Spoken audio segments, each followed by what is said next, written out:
Vizag people face చేస్తున్న problems ఏంటని ఒక Q&A పెడితే లైక్ మన ఫాలోవర్స్ నుంచి కొన్ని క్వశ్చన్స్ వచ్చాయన్న.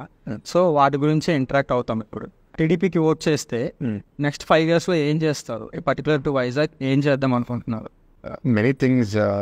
మనకి ఏంటంటే రవి, ఇప్పుడు we are in power from 14 to 19 కదా. సో 14 to 19లో ఉన్నప్పుడు Visakhapatnam is the largest city ఆంధ్రప్రదేశ్లో. ఇక్కడ ఇన్వెస్ట్మెంట్ తీసుకుని రావాలి, స్టేట్ వైడ్ తీసుకుని రావాలి. అంటే కొంత ఏంటంటే పబ్లిసిటీ వెళ్ళింది, వీళ్ళు అమరావతియే డెవలప్ చేస్తున్నారు, విశాఖపట్నం డెవలప్ చేయట్లేదు అని. నేను ఇంకేదో మీటింగ్ కాంటెక్స్ట్లో డేటా వెళ్ళి చూశాను.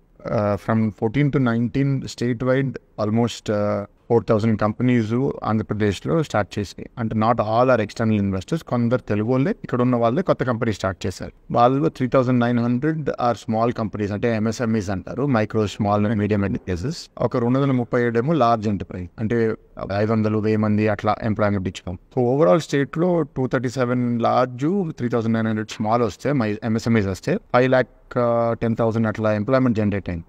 Of that 70,000+ was generated in Vizag alone. Of the 240 companies, 40 large companies ఇక్కడికి వచ్చినాయి. ఆఫ్ ద 3,900 MSMEs, 300 వైజాగ్లో వచ్చినాయి. సో స్టేట్ వైడ్ మనం చూసుకుంటే మనకి చాలా సిటీస్, చాలా ఏరియాస్ ఉన్నాయి కదా.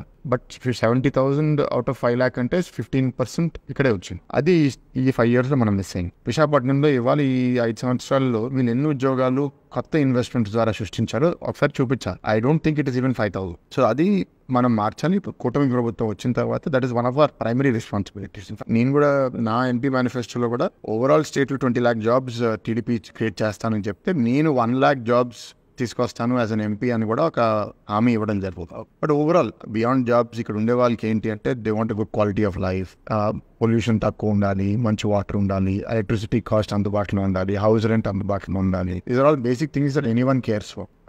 Traffic should be good. So ఇవన్నీ మార్చాలి అంటే ఫస్ట్ ఒక సిటీ ప్లానింగ్ ఉండాలి, సిటీకి ఒక మంచి లీడర్షిప్ ఉండాలి. ఇంకోటి ప్రత్యేకంగా ఇవాళ వైజాగ్లో ఏంటంటే డ్రగ్స్ విపరీతంగా పెరిగిపోవడము, క్రైమ్ పెరిగిపోవడము, ఎంపీ వైఫ్ కిడ్నాపింగ్ కూడా, వైఫ్ అబ్బాయిని కూడా కిడ్నాప్ చేయడము, రకరకాల ఇన్సిడెంట్స్ ఉన్నాయి. And this is not a good environment. So what we are promising is that firstly will bring back law and order, will provide protection to private assets, to public assets. గంజాని, drugs అనేది అసలు proliferation విపరీతంగా తగ్గించేస్తాము. And overall crime అనేది కంట్రోల్లో ఉండాలి. ఏదైతే ప్రశాంతంగా ఉంది విశాఖపట్నం అనేది పేరుందో దాన్ని కాపాడుకోవాలి. We will do jobs creation చేస్తాము, ఐటీ, టూరిజము ఇండస్ట్రీలో.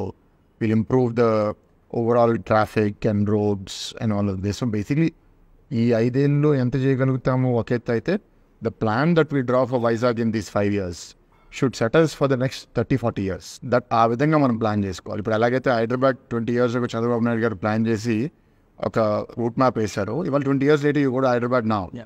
It doesn't feel like you're Hyderabad గురించి మాట్లాడు. సో అలాంటి ప్లానింగ్ మనం ఇక్కడ చేసుకుని, ఇప్పుడు డెవలప్మెంట్ ఎక్కడ అవుతుంది? భీమిలి నియోజకవర్గంలో, పెందుర్తిలో, గాజువాక్లో, ఎస్కోట్లో అవుతుంది. కానీ సిటీలో ఉన్న 4 కాన్స్టిట్యూన్సీస్లో there is no land. So city అవుట్స్కట్స్లో చాలా ల్యాండ్ అవైలబుల్. అక్కడ మనం పెరుగుతాం. We will grow there. ఎలాగైతే గచ్చిబౌలి అక్కడ హైదరాబాద్లో పెరిగిందో, గచ్చిబౌలి భీమిలి అవుతుంది. చాలా మంది స్టీల్ ప్లాంట్ని ప్రైవేటైజేషన్ చేస్తాను అంటున్నారు. సో ప్రెసెంట్ మీరు బీజేపీతో అలయన్స్లో ఉన్నారు కదా. ఇన్స్టెడ్ ఆఫ్ ప్రైవేటైజేషన్ మన క్యాపిటల్ మైన్స్ డైరెక్ట్గా అలొకేట్ చేసేలాగా అయితే, like productivity cost, that is one issue. The other request ఇవాళ స్టీల్ ప్లాంట్ లీడర్స్ నుంచి వచ్చింది ఏంటంటే, స్టీల్ ప్లాంట్కి ప్రైవేట్ మైన్స్, క్యాప్టివ్ మైన్స్ ఇవ్వలేకపోతే స్టీల్ ప్లాంట్ని సేల్ లోపలికి, which is Steel Authority India Limited, this is a much larger entity, దాంట్లో చాలా స్టీల్ ప్లాంట్స్ ఉన్నాయి. సో RINLని సేల్ లోపలికి మర్జ్ చేయండి. సేల్కి క్యాప్టివ్ మైన్స్ చాలా ఉన్నాయి, దాంట్లో ఒక మైన్ అప్పుడు వీళ్ళు RINLకి అలొకేట్ చేస్తారు అనేది కూడా ఇప్పుడు డిమాండ్ లాస్ట్ ఒక 1 year నుంచి మాట్లాడుతున్నాం. సో ఆ ఇష్యూ కూడా మేము ఎక్స్ప్లోర్ చేస్తాం. సో ఫస్ట్లీ ఏంటి అంటే, ఒక కమిట్మెంట్ ఉన్న ప్రభుత్వం ఉంటే effort will be 100%. Vizag IT hub అనేది లైక్ నోట్ మార్క్ ద్వారా తప్పితే ఇన్ఫ్రాస్ట్రక్చర్లో కానీ ఎక్కడ డెవలప్మెంట్ చూడట్లేదు. మీ గవర్నమెంట్ ఫామ్ అయితే ఐటీ ఇన్ఫ్రాస్ట్రక్చర్ ఎలా బిల్డ్ చేస్తారు? Like what kind of atmosphere you will create to attract those investments? రీసెంట్గా నేను కూడా ఐటీ కంపెనీస్ హెడ్స్తో కలిసాను. వాళ్ళు వెన్ దే కేమ్, వాళ్ళు 2014 to 19 మధ్యలో చాలా కంపెనీస్ వచ్చింది. చెప్పాను కదా ఇందాక 40 మేజర్ అండ్ 300 స్మాల్ కంపెనీస్ అని. వాళ్ళు ఏమడిగారంటే, మాకు 2014 to 19 ఇక్కడ రావడానికి చాలా ఇన్సెంటివ్స్ ప్రామిస్ చేశారు. ఇవాళ మేము ఎస్టాబ్లిష్ చేసి లాస్ట్ 7-8 years నుంచి ఇక్కడ ఆపరేట్ చేస్తున్నాం.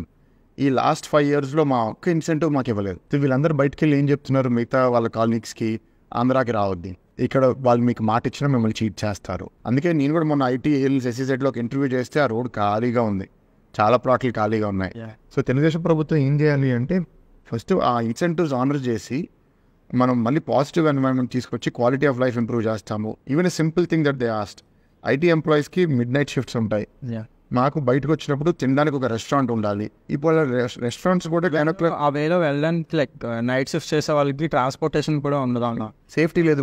ఉమెన్ చాలా మంది భీమిలీ వైపు నుంచి కూడా వచ్చి స్ట్రీట్ లైటింగ్ లేదు అక్కడ లోపల సరిగ్గా, ప్రాబ్లం అయింది. సో నేను అనేది ఏంటంటే మీరు ఫస్ట్ ఫుడ్ లేట్గా ప్రొవైడ్ చేయండి, దాని తర్వాత మనకి ట్రాన్స్పోర్ట్ సేఫ్టీ ఆప్షన్, లైటింగ్ పెట్టండి.